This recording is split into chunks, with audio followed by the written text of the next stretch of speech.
ನಮಸ್ತೆ, welcome to my channel. ಹೇಗಿದ್ದೀರಾ ಎಲ್ಲರೂ? ನಾನಿಲ್ಲಿ ವೆಜಿಟೇಬಲ್ ಪಲಾವ್ ಮಾಡಿದ್ದೀನಿ.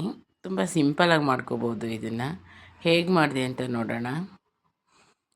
ನಾನಿಲ್ಲಿ ಚಕ್ಕೆ, ಲವಂಗ, ಏಲಕ್ಕಿ ಕಾಯಿ, ಅನಾನಸ್ ಹೂವು ಎಲ್ಲ ತೊಗೊಂಡಿದ್ದೀನಿ. ಈರುಳ್ಳಿ 3 ಕಟ್ ಮಾಡಿಟ್ಕೊಂಡಿದ್ದೀನಿ. ಮೆಂತ್ಯ ಸೊಪ್ಪು ಸ್ವಲ್ಪ, ತರಕಾರಿ ಮಾತ್ರ ಸ್ವಲ್ಪ ಜಾಸ್ತಿ ಕಟ್ ಮಾಡಿಟ್ಕೊಂಡಿದ್ದೀನಿ. ಟೊಮೊಟೊನೂ ಕಟ್ ಮಾಡಿಟ್ಕೊಂಡಿದ್ದೀನಿ. ಇದನ್ನು ತುಂಬ ಸಿಂಪಲಾಗಿ ಮಾಡ್ಕೊಬೋದು, ತುಂಬ ಚೆನ್ನಾಗಿರುತ್ತೆ. ನನಗೊಂದು ಅಭ್ಯಾಸ ಏನು ಅಂದರೆ, ಜಾಸ್ತಿ ತರಕಾರಿ ಹಾಕಿ ಅಕ್ಕಿ ಕಡಿಮೆ ಹಾಕಿ ನಾನು ಪಲಾವ್ಗಳನ್ನ ಮಾಡೋದು. ಸ್ಟವ್ ಮೇಲೆ ಒಂದು ಪ್ಯಾನ್ ಇಟ್ಕೊಂಡು ಸುಮಾರು 50 ಗ್ರಾಮಷ್ಟು ಎಣ್ಣೆನ ಹಾಕ್ಕೊಂಡಿದ್ದೀನಿ. ಅದಕ್ಕೆ ಚಕ್ಕೆ, ಲವಂಗ, ಅನಾನಸ್ ಮೊಗ್ಗು, ಏಲಕ್ಕಿ ಕಾಯಿ ಎಲ್ಲ ಸೇರಿಸ್ಕೊಂಡು ಇವಾಗ ಈರುಳ್ಳಿನೂ ಹಾಕ್ಕೊಂಡು ಸ್ವಲ್ಪ ಬಾಡಿಸ್ಕೋಬೇಕು. ಸ್ವಲ್ಪ ಈರುಳ್ಳಿ ಬಾಡಿದ ಮೇಲೆ ಕ್ಯಾಪ್ಸಿಕಮ್ಮು ಹಾಕಿ ಬಾಡಿಸ್ಕೊತಾ ಇದ್ದೀನಿ. ಇದೆರಡು ಸ್ವಲ್ಪ ಬಾಡಿದ ಮೇಲೆ ಕಟ್ ಮಾಡ್ಕೊಂಡಿದ್ದು 1 ಕಟ್ಟು ಮೆಂತ್ಯ ಸೊಪ್ಪನ್ನ ಕೂಡ ಬಾಡಿಸ್ಕೊತಾ ಇದ್ದೀನಿ. ಈ ಪಲಾವ್ ತುಂಬ ಚೆನ್ನಾಗಿರುತ್ತೆ. ಬರೀ ಮೆಂತ್ಯ ಪಲಾವ್ ಮಾಡಿದ್ರೂ ಚೆನ್ನಾಗಿರುತ್ತಲ್ವ, ಅದೇ ಥರ ವೆಜಿಟೇಬಲ್ ಪಲಾವ್ಗೂ ಮೆಂತ್ಯ ಸೊಪ್ಪು ಹಾಕಿದಾಗ ತುಂಬಾ ಚೆನ್ನಾಗಿರುತ್ತೆ. ಇವಾಗ ಮೆಂತ್ಯ ಸೊಪ್ಪನ್ನು ಹಸಿ ವಾಸನೆ ಹೋಗೋ ತನಕ ಬಾಡಿಸ್ಕೊಂಡಿದ್ದೀನಿ. ಇವಾಗ ಕಟ್ ಮಾಡಿ ಇಟ್ಕೊಂಡಿರೋ ತರಕಾರಿನ ಸೇರಿಸ್ಕೊತಾ ಇದ್ದೀನಿ.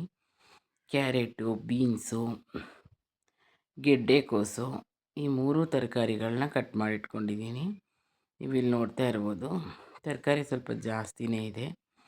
ಇವಾಗ ಇದಕ್ಕೆ ಟೊಮೊಟೊನೂ ಸೇರಿಸ್ಬಿಟ್ಟು ಸ್ವಲ್ಪ ಉಪ್ಪಿನ ಪುಡಿ ಸೇರಿಸಿದ್ರೆ ಸ್ವಲ್ಪ ಬೇಗ ಬಾಡತ್ತೆ.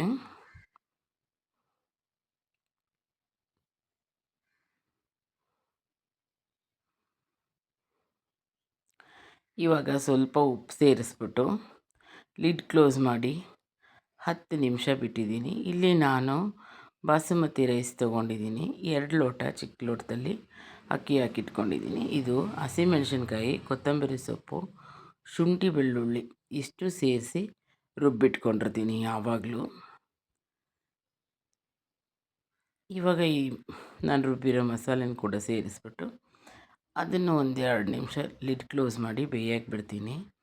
ಎಲ್ಲ ಮಸಾಲೆ, ಉಪ್ಪು ಎಲ್ಲ ಇಟ್ಕೊಳ್ಳುತ್ತೆ. ಈಗ ತರಕಾರಿ ಬೆಂದಿದೆ. ತರಕಾರಿ 40% ಬೆಂದಿರೋದ್ರಿಂದ ನಾನು 2 ಲೋಟ ಅಕ್ಕಿಗೆ 3.5 ಲೋಟ ನೀರು ಹಾಕ್ಬಿಟ್ಟು ಕುದಿಯೋಕ್ಕಿಟ್ಟಿದ್ದೀನಿ. ನೀರು ಚೆನ್ನಾಗಿ ಕುದ್ಮೇಲೆ ಅಕ್ಕಿ ಸೇರಿಸ್ಕೊಂಡು ಅಂದರೆ ಬಿಸಿ ಬಿಸಿ ಪಲಾವ್ ರೆಡಿಯಾಗಿಬಿಡತ್ತೆ. ಇದ್ರ ಜೊತೆಗೆ ನಾವು ಮೊಸರು ಬಜ್ಜಿ ಮಾಡ್ಕೋಬೋದು, ಮೊಸರಿಟ್ಕೊಂಡು ತಿನ್ಬೋದು. ನನ್ನ ಚಾನಲ್ನ ಸಬ್ಸ್ಕ್ರೈಬ್ ಮಾಡ್ಕೊಳ್ಳಿ, ಲೈಕ್ ಮಾಡಿ, ಶೇರ್ ಮಾಡಿ ಅಂತ ಕೇಳ್ತಾ ನಾನಿವಾಗ ಇದಕ್ಕೆ ಸ್ವಲ್ಪ ಮೊಸರು, ಸ್ವಲ್ಪ ನಿಂಬೆ ರಸನೂ ಸೇರಿಸ್ತೀನಿ. ನನ್ನ ಮಗ ಮೊಸರು ತಿನ್ನಲ್ಲ. ನಾನು ಹಂಗಾಗಿ ಈ ಥರ ಪಲಾವ್ಗಳು ಮಾಡಿದಾಗ ಜಾಸ್ತಿ ಮೊಸರನ್ನ ಸೇರ್ಸೋಕ್ಕೆ ಟ್ರೈ ಮಾಡ್ತೀನಿ. ಇವಾಗ ಕಟ್ ಮಾಡಿ ಇಟ್ಕೊಂಡಿರೋ ಪುದೀನ ಸೊಪ್ಪು ಮತ್ತು ಕೊತ್ತಂಬರಿ ಸೊಪ್ಪನ್ನು ಸೇರಿಸ್ಕೊಂಡಿದ್ದೀನಿ.